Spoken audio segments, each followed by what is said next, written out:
Pessoal, tudo bem? Meu nome é Leandro Dourado e a gente vai fazer uma palestra hoje com o tema Por que estudar Allan Kardec?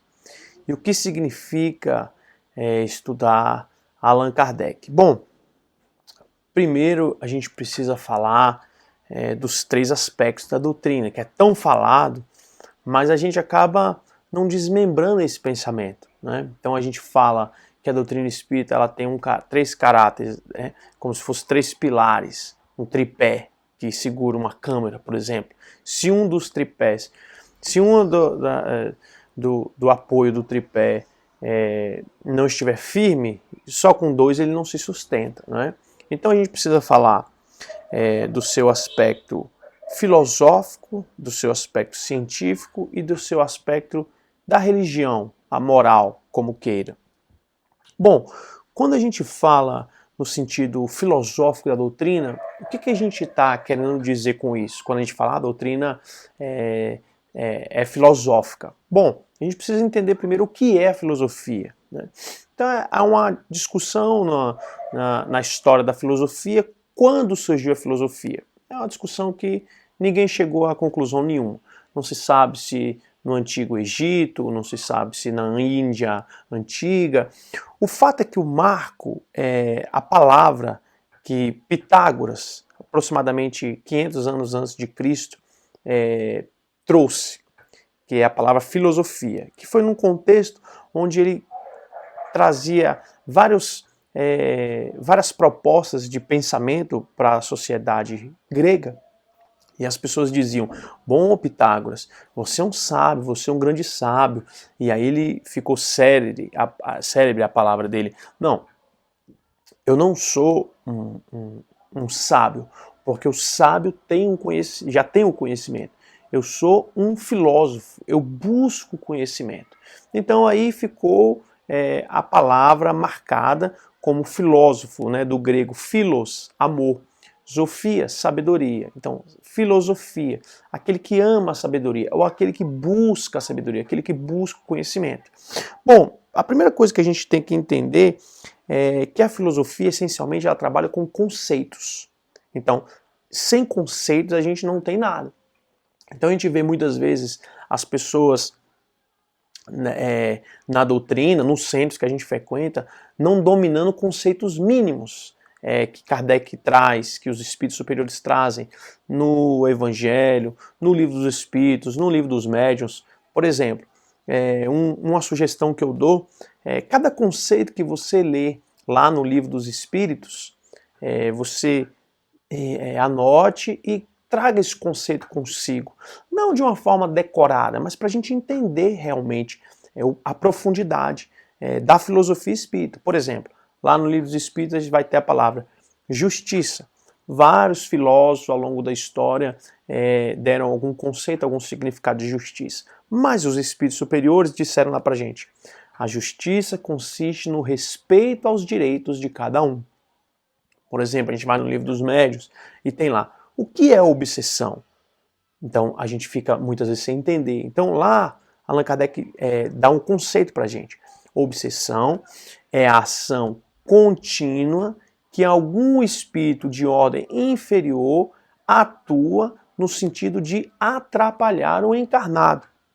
É claro que a gente fica, o que é? A gente fica com um conceito, né? O que é? Só que a gente pode fazer analogias também. Ali, como se trata de como o Livro dos Médiuns é um tratado, né, de como a gente precisa estudar e entender a atuação do plano espiritual no plano físico, mas a gente, por extensão, também pode imaginar uma obsessão como sendo de encarnado para encarnado, de desencarnado para encarnado, de encarnado para desencarnado, como extensão. Então a gente costuma dizer que a gente precisa entender o que é. Então a gente tem que trazer um conceito. Como funciona, para a gente entender como é que trabalha daquela forma e qual o objetivo, quem é que tem interesse nisso. Então você nota que o Espiritismo ele te dá uma forma, como se uma forma que a gente coloca pão e coloca no forno. Então ele te dá uma forma de pensamento. Então, onde você estiver, você pode adotar o critério da filosofia espírita, seja na política, seja no seu trabalho, seja no relacionamento familiar. Se existe um problema, qual é o problema? Primeiro, diagnosticar qual que é o problema. O que está causando esse problema? E como resolver o problema. Então, note que a filosofia espírita, ela te dá conceitos muito importantes, porque ao longo da história, vários filósofos trataram sobre vários conceitos, sobre o que é o amor, o que é a beleza, o que é a justiça. Mas note que vários filósofos ao longo da história tiveram o seu campo de atuação muito limitado enquanto estavam encarnados. E no momento proposto pelo Mestre Jesus, a partir de 18 de abril de 1857, data do início da doutrina espírita, com o lançamento do Livro dos Espíritos no Palais Royal em Paris, note que foi pego a nata da intelectualidade que estava desencarnados sob a coordenação do Mestre Jesus e não mais presos ao pensamento de quem está encarnado e libertos, trouxeram tratados, pensamentos profundos para que a gente possa refletir e atuar na nossa vida. Então, a proposta da filosofia espírita primeiro, é importante a gente estudar os filósofos, a tríade dos principais da Grécia, Sócrates, através dos seus escritos por Platão, o próprio Platão e o grande Aristóteles, né, que tem tratados de biologia, que era muito criterioso. Então, há muitas perguntas se colocam. Quem foi o maior filósofo da história? Bom, aí cada um, de acordo com suas aspirações, de acordo com seus valores, vai eleger um. As pessoas que são mais ligadas às ciências vão eleger Aristóteles, porque mesmo vivendo 270 anos antes de Cristo, 300 anos antes de Cristo aproximadamente, ele trouxe tratados que é utilizado no direito, que é utilizado na biologia, que é utilizado em várias ciências. Então, para a cátedra científica, Aristóteles deixou grandes tratados. Agora, para aqueles que acham, como nós, que a vida é a arte do bem proceder, a moral é a arte do bem proceder. Então a vida tem que estar ligada à moral. Ou seja, eu preciso me intelectualizar e preciso utilizar a moral, os bons costumes em prol da nossa sociedade. Então, sem dúvida nenhuma, Sócrates será o maior filósofo, né? Mas tudo depende do tema que o filósofo tratou e de que cada um achou mais interessante. Bom, essa é a proposta filosófica da doutrina. Buscar o conhecimento. Quem disse, o que disse, por que disse. E estudando um pouco ao longo da história alguns filósofos, ter o critério da doutrina espírita, que vai fazer com que alguns filósofos, trazendo algumas coisas, por exemplo, de ordem materialista, a simples existência do plano espiritual, de espíritos, joga por terra inúmeros tratados de materialistas. Então, ao crivo da doutrina espírita, a gente tem condições de analisar qual filósofo, o que restou de interessante nele, para que a gente possa ainda trazer para o nosso dia, quais são os clássicos, o que ficou desses clássicos. Quando a gente diz que alguma coisa é clássica, a gente está dizendo que essa coisa é atemporal, que ela serviu para o tempo dela e serve para o tempo de hoje também. Então, esse é o ponto que a doutrina nos ensina do caráter filosófico que Allan Kardec propõe. Quando a gente diz que a doutrina espírita também é ciência, algumas pessoas até brincam dizendo, eu não sabia que o espiritismo tem... Qual é a ciência da doutrina espírita? Bom, é muito simples. Existem, principalmente ali no século XIX, chamado século das luzes, várias ciências começaram a se firmar na humanidade, como a geologia, como a química, como a física. E o que é o divisor de águas para sair do achismo e algo ter um caráter científico? Bom, a ciência, ela pressupõe algumas etapas, né? a observação, a comparação, a comprovação e trazendo ali algumas análises depois desses critérios de observação, de comparação, comprovação, de raciocínio lógico. Então, através desses tratados, tem-se uma ideia, uma tese, né?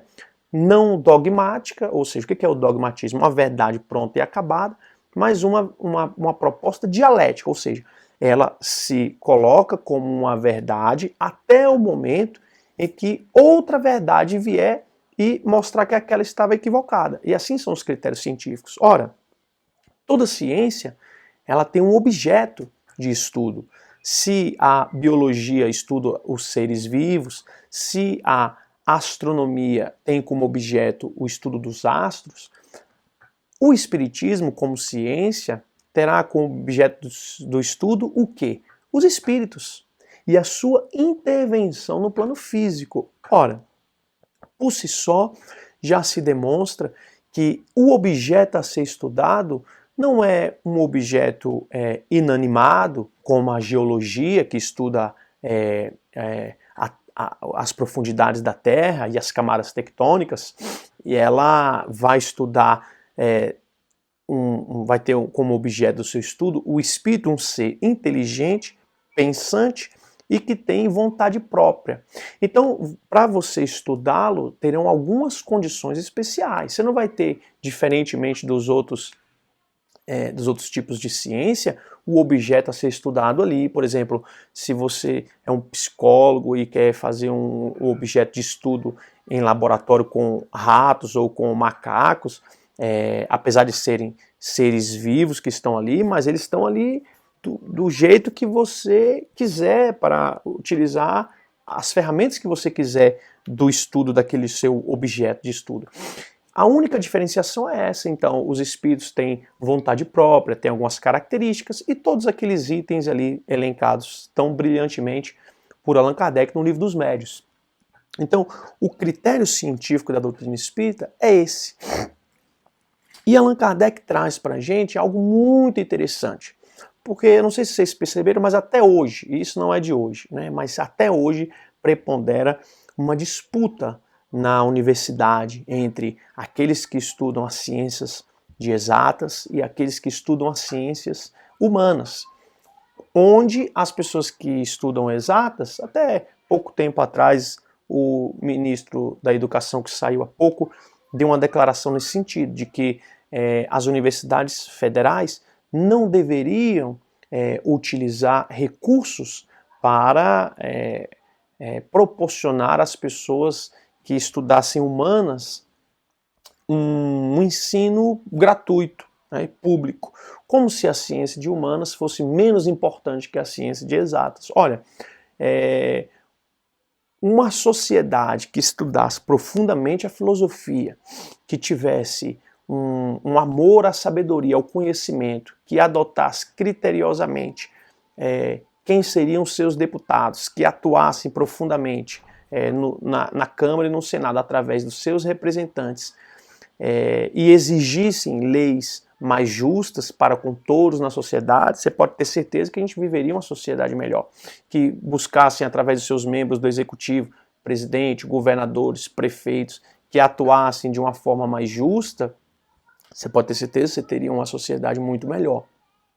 Então, o que Allan Kardec faz nessa disputa tão grande, ele torna robusta, né? Ele torna robusto, perdão, o estudo sobre a ciência de humanas. Então ele adota critérios lógicos, porque se nós acharmos que você estudar uma ciência humana, como é a filosofia, se trata simplesmente de achismos, todo mundo acha o que quiser, né? Então, se cada um adotar o critério subjetivo, né? O que é subjetivo? Diz respeito ao sujeito. Eu acho isso, eu acho aquilo. Ah, essa cadeira é bonita? Uns acham bonito, outros acham feio. Tudo isso é subjetivo. Mas existem critérios objetivos, né? Que nós devemos cada vez mais buscar esses critérios para a gente ter o respeito às ciências humanas e, no nosso caso em específico, à ciência espírita. Cada um pode ter uma opinião sobre a cadeira, se ela é bonita ou feia. Agora, esse é um critério subjetivo. Agora, que isso é uma cadeira, isso é um critério objetivo. Se pega uma cadeira e coloca, aquilo é uma cadeira de fato. Isso é um critério objetivo, ou seja, ele é um objeto, é objetivo. É fora do ser humano, não é subjetivo, né? É um objeto. Ou seja, aquilo é objetivo, de forma bastante objetiva. Ou é ou não é.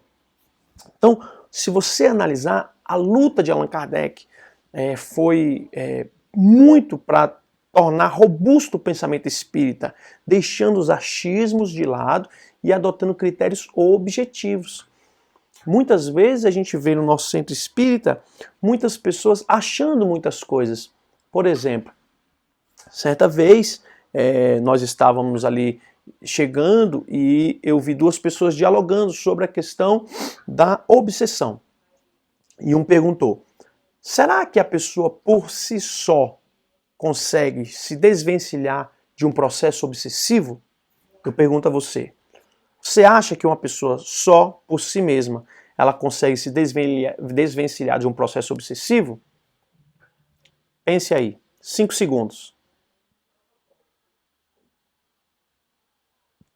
Bom, quando eu cheguei, eu perguntei, primeiro, o que é a obsessão? Que Allan Kardec trabalhou um capítulo inteiro. Quais os tipos de obsessão e como solucionar o problema da obsessão. Então, olha, isso é um critério objetivo, científico que a gente está utilizando. Primeiro, conceito. Se a gente não tem conceito, a gente não tem nada. O que é obsessão? Allan Kardec diz, a obsessão é a ação contínua de espíritos desencarnados que buscam atrapalhar uma pessoa, um ser humano encarnado. Ponto. Quais são os tipos de obsessão? Aí Allan Kardec traz obsessão simples, fascinação e subjugação. Bom, como se desvencilhar? Aí a pergunta se podemos ou não por si só nos desvencilharmos depende do tipo de obsessão que se trata. Se for uma obsessão simples, se for uma coisa ali casual, uma prece, uma leitura do Evangelho, uma mudança de pensamento, a gente pode se desvencilhar de uma obsessão tranquilo. Se for uma fascinação e uma subjugação, provavelmente a gente precisará de buscar auxílio especializado num centro espírita, naquilo que a gente chama de desobsessão. Então note, existiu uma dúvida, existiu um questionamento e as pessoas estavam dialogando. Note que, se nós ficarmos na doutrina com achismos, cada um acha o que quiser. Eu não posso querer impor aquilo que eu acho. Não, eu tenho que estudar e entender objetivamente do que se trata, o que é, como quais são as classificações e como é que a gente resolve esse problema, não é verdade? Então, só a título de exemplo, muitas pessoas se esquecem, mas Allan Kardec diz: a melhor forma de se combater a obsessão ou qualquer problema de ordem espiritual é atraindo os bons espíritos para perto da gente. E como é que a gente atrai os bons espíritos para perto da gente? Se transformando moralmente, a famosa reforma íntima. Então a gente precisa melhorar a nossa postura, a gente precisa cessar a causa e não os efeitos. Não adianta nada eu ir o tempo inteiro no centro tentando me desvencilhar de um problema de ordem espiritual se eu não faço a minha parte. Então, isso é o que Allan Kardec traz para a gente. Com relação à moral, a gente lembra que Allan Kardec traz um conceito no Livro dos Espíritos que ele diz: a moral é a regra do bom proceder. Quem procede bem age moralmente corretamente, né? Age de forma correta moralmente. Então a gente precisa entender que a religião espírita ela está muito mais ligada à etimologia da palavra, do latim mores, né?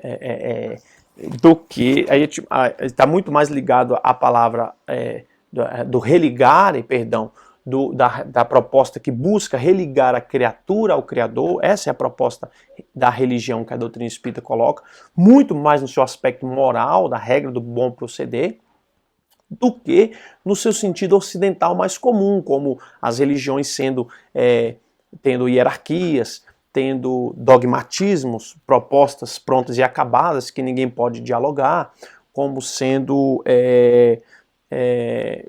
castas verdadeiras, onde pessoas se tornam líderes de outras e outras obedecem cegamente, onde as pessoas vivem às custas dos outros, como nos dizia o apóstolo Paulo, cada um deve viver às suas custas. Por isso que na doutrina espírita ninguém é remunerado, ninguém trabalha recebendo dinheiro de fiel nenhum, cada um deve viver às suas custas, que era o que nos ensinava o apóstolo Paulo.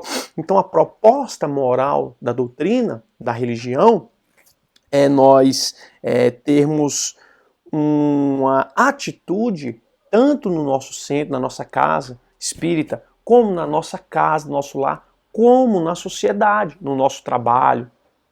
Então, a gente precisa se comportar de uma maneira equilibrada, seja no trânsito, seja numa desavença. Então, não me adianta nada eu frequentar o centro e ser uma pessoa muito boa no centro e ter problemas, ser um causador de problemas, seja na política, seja no trânsito, seja no meu trabalho. Então, a gente precisa entender que a base da moral espírita é o amor ao nosso semelhante. Né? É isso que Jesus nos ensinou. E a gente escuta isso há muito tempo, mas entra no ouvido e sai pelo outro. E, inclusive, tem até uma proposta que Allan Kardec pergunta para os espíritos, por que trazer novamente uma proposta cristã, que o espiritismo é eminentemente cristão? Por que trazer uma nova proposta cristã, sendo que nós temos os evangelhos e temos esse tanto de religiões que seguem a doutrina cristã? Então os espíritos dizem, bom, muitas vezes esse estudo, essa compreensão do cristianismo, ele foi mal compreendido, ele foi interpretado de uma forma conveniente a manter privilégios, a manter as pessoas na ignorância e não fazer exatamente o que o Cristo veio fazer, que é transformar moralmente o coração de cada pessoa, né? Quando ele foi lá no livro Boa Nova, quando uma passagem belíssima, né?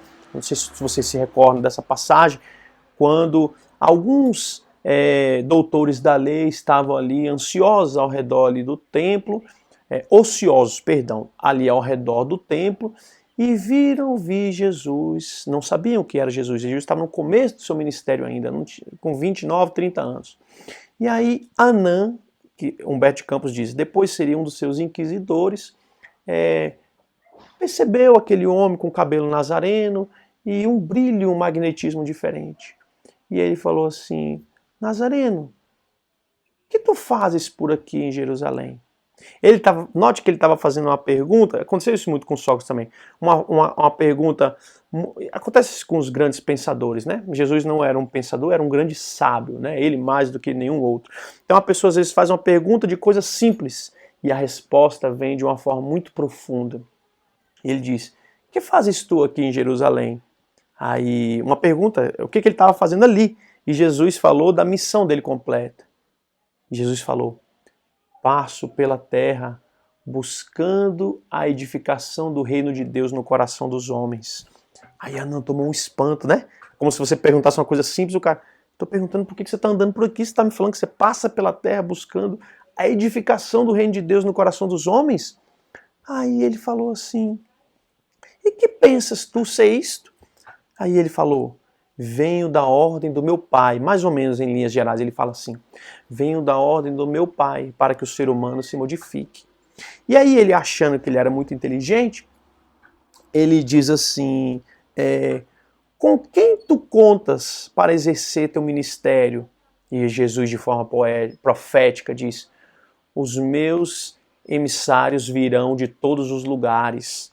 Aí Anã diz, é de certo que os ignorantes se encontram em toda parte, mas tu conheces pessoas que irão te ajudar de Roma ou de Atenas? Olha a pergunta dele. Roma era o poder militar que influenciava mais da metade do mundo.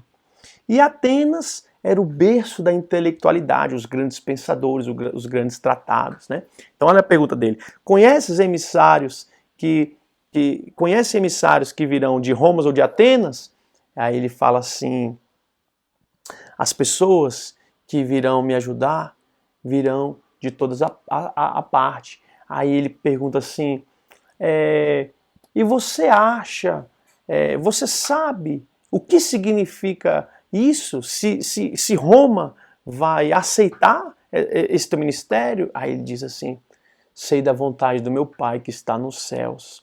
E aí dizem que ele foi embora, praguejando, porque ele estava acostumado, né? Tinha estudado mais ou menos algumas coisas e estava acostumado a levar vantagem nas discussões e, como dizer assim, se fosse uma partida de xadrez, ele tomou um checkmate e foi embora chateado e triste. Então, note que a grande proposta de Jesus, o que para nós espíritas é a coisa mais importante, não é a morte dele, como era um antigo pensamento judaico que, infelizmente, muitos continuadores do cristianismo acharam que aquele pensamento judaico antigo era o mais correto, quando se matava ovelhas no dia sagrado para colocar em homenagem a Deus, né, a primeira religião monoteísta da história foi o judaísmo, de fato, e eles acreditavam que imolando um cordeiro, aquilo agradaria a Deus, e posteriormente aquilo foi levado a uma ideia de que se ao matar um animal, uma ovelha, você agradaria a Deus, então todos os pecados da humanidade poderiam se acabar com a imolação daquele que foi o mais puro, aquele que foi o verdadeiro Filho de Deus, né? Levaram como uma analogia. Bom, mas aí a filosofia espírita que a gente estava falando, ela se coloca e faz perguntas que é difícil de sair delas, né? Primeiramente, partamos do princípio que existe um pecado original, que a gente particularmente não acredita, né? Que os estudos mais modernos dizem ser impossível toda a humanidade ter saído de dois seres, Adão e Eva, né? As diferenças de raças, os nossos irmãos amarelos asiáticos, os nossos irmãos negros da África, os nossos irmãos caucasianos, os nossos irmãos japoneses e da América do Sul. Impossível essa diversidade ter saído de dois seres.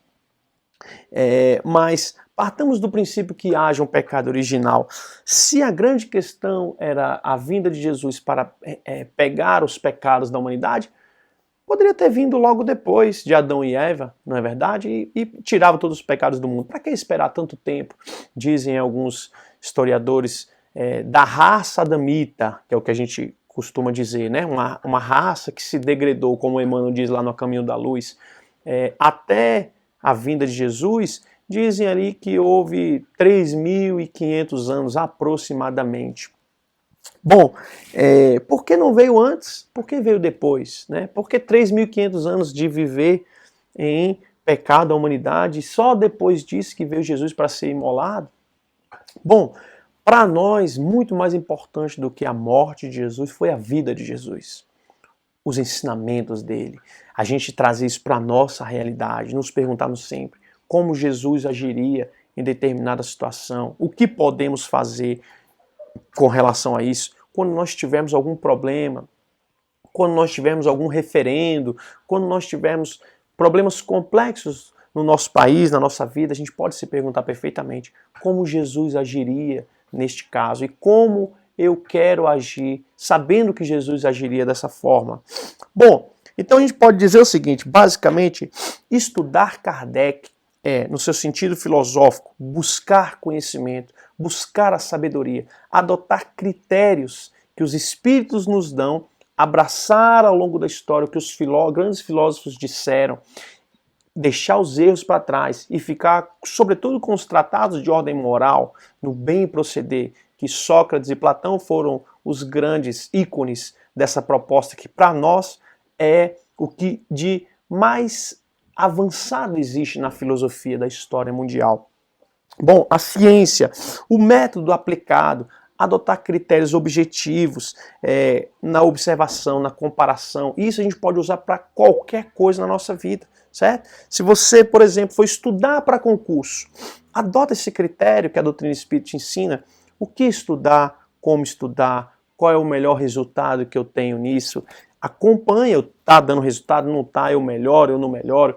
Num conflito familiar que você está tendo, ou com sua esposa, ou com seu filho, será que eu estou simplesmente corrigindo alguém por uma vaidade minha? Será que eu simplesmente quero impor aquelas coisas que eu acredito? Ou não? Ou será que aquilo é a melhor forma de atuar mesmo? Por exemplo, a gente vê muitos conflitos de pai com filhos e de mãe com os filhos hoje em dia, perguntando qual a melhor forma de se criar um filho ou de ajudar um neto. Primeiramente, a gente sempre tem que lembrar que avô não é pai. Né? Você não pode tomar as rédeas de uma criação, de um filho que não é seu. Você pode auxiliar, claro, mas também se o pai também estiver exagerando, a mãe, querendo sair todo dia, todo final de semana e deixando para você cuidar dos filhos, imponha o que é correto. Não aceite tudo imposição de ninguém. Haja conforme a sua consciência te diz que é o mais correto. Então, temos que estudar a doutrina espírita, ter uma consciência crítica de cada situação, o que é certo, o que não é certo. Eu estou tentando simplesmente impor meus desejos aos outros, ou aquilo é a coisa melhor a ser feita. E a moral é a regra do bem proceder. Então, agimos moralmente toda vez que agimos de forma moral, de forma correta, né? Bom, pessoal, estudar Kardec é basicamente isso. É entender a doutrina espírita, fazer cursos da doutrina espírita. O que eu não entender, eu perguntar, eu preciso entender como é que funciona a doutrina. E o que Allan Kardec diz foi, a palavra final não foi dada, a doutrina ela é dialética, ou seja, ele fala, ela anda passo a passo com a ciência e não se detém onde a ciência se mantém. Né? A filosofia, que é a mãe de todas as ciências, antes de haver todas as ciências que a gente conhece, existia a filosofia, a perscrutação, o pensamento, o questionamento, o entendimento, a observação, a comparação, os critérios científicos de forma mais antiga, onde não existiam esses critérios que a gente conhece hoje, e acima de tudo, ir se renovando, né? Ir se melhorando. Assim é feito com os estudos científicos, assim tem que ser feito conosco também. Então a gente precisa entender que como espíritas, primeiro, a gente não pode ter dogmatismos, verdades prontas e acabadas. A gente não pode ter melindre, né? Ninguém pode criticar, ninguém pode fazer nenhuma observação contrária ao que você pensa, que a gente fica bravo, seja no estudo da casa, seja na mediúnica, a gente veja pessoas se afastando de casas espíritas porque foram chamadas a atenção num trabalho social, onde muitas vezes algumas pessoas vão com auxílio para serem auxiliadas, nossos irmãos, e a gente trata as pessoas mal, a gente trata as pessoas, nós espíritas, às vezes temos o nosso jeito de ser. Então ser espírita, antes de tudo, é ser um ponto de modificação, de melhoramento, onde a nossa personalidade, nós dizemos para nós mesmos, vamos deixar o homem velho, a mulher velha para trás. A gente precisa estudar de forma mais criteriosa, precisa estudar o Livro dos Espíritos profundamente, adotar os principais conceitos, refletir, acabar com os achismos na doutrina, porque isso nos coloca na ordem dos pensamentos vulgares, onde cada um pensa o que quiser, adotar critérios mais objetivos, o que é, como funciona, como resolver, existe classificação ou não existe, é isso que a gente precisa, certo? Então, para finalizar, gostaria de lembrar de um caso que aconteceu com Allan Kardec, que demonstra a humildade dele. Allan Kardec já tinha publicado o Livro dos Espíritos há alguns anos, já era conhecido ali, principalmente na Europa, em Barcelona, na Espanha, em Paris, na Inglaterra. E ele foi até Lyon para falar sobre a doutrina. Ele falou lá na Sociedade Lyonesa de Estudos e tal. E nesse momento desencarnou uma pessoa que era espírita. E ele já estava lá e correu o boato que Allan Kardec estava em Lyon. E todo mundo foi para o enterro para ouvir o codificador da doutrina falar. Ele chegou no enterro, parou lá e tal, e ficou. E aí as pessoas foram falando, uma pessoa que era responsável pelo centro lá de Lyon, que a pessoa que desencarnou pertencia foi falando, e cada um foi falando, e o familiar. E aí as pessoas foram fazendo um burburinho ali, e uma das pessoas que conhecia Kardec ouviu aquilo, foi até Kardec, falou: professor, as pessoas estão perguntando se o senhor não vai falar. Ele falou assim: não, eu não vou falar. Professor, mas as pessoas vieram de longe para te ouvir falar. Ele falou assim: olha, primeiro, a família não me pediu para falar. Segundo, não ficou previamente estabelecido com ninguém que eu iria falar. Terceiro, eu não acho que a gente deva falar o tempo inteiro sobre as coisas, entendeu? A gente precisa ter humildade e quando houver necessidade a gente fala, mas se ninguém pediu para a gente falar, eu não vejo por que falar. E ele não falou. E olha que ele, óbvio, era o maior ícone da doutrina espírita. Aliás, um erro que a gente fala, né? Espiritismo kardecista. Ele não gostava desse termo. Não existe espiritismo kardecista. O que existe é a palavra espiritismo, criada por Allan Kardec, esse neologismo, essa palavra. E os adeptos da doutrina espírita são os espíritas ou os espiritistas. Ponto. Não existe espiritismo sem Kardec, né? Porque essa palavra foi criada por ele. Então, meus irmãos, era isso que a gente tinha para falar. Um forte abraço, que Jesus nos abençoe, muita fé no coração, dias melhores virão, a grande transformação que a gente escuta falar está batendo a nossa porta, que a gente possa ter ouvidos para ouvir aqueles nossos irmãos que estão precisando. Se você tiver condições de fazer uma doação de cestas, de um utensílio doméstico que você não utiliza, uma televisão, um computador, um videogame, se você puder doar fraldas para algumas crianças recém-nascidas que você sabe. Se você não sabe, busque grupos, tem vários grupos, vários espíritos estão fazendo muitas coisas maravilhosas, não só espíritos, católicos, protestantes, várias budistas, várias pessoas estão fazendo trabalhos maravilhosos, não só o pão material, mas também busque alguém da sua família, alguém que você conheça que esteja um pouco para baixo, um pouco ansioso demais com esse problema. Gente, Jesus Cristo é o coordenador desse planeta, vai ficar tudo bem. Tem uma palavra de otimismo, tem uma palavra de carinho para dar para todas as pessoas que estão ao seu redor, e que Jesus nos abençoe, que a gente se mantenha com bom ânimo ao acordar, agradeça a Deus por mais um dia, peça a Jesus que nos dê bom ânimo, arraigar-se as mangas, vamos estudar, vamos praticar, colocar em prática aquilo que a gente está aprendendo, e que Jesus nos abençoe hoje e sempre. Muito obrigado.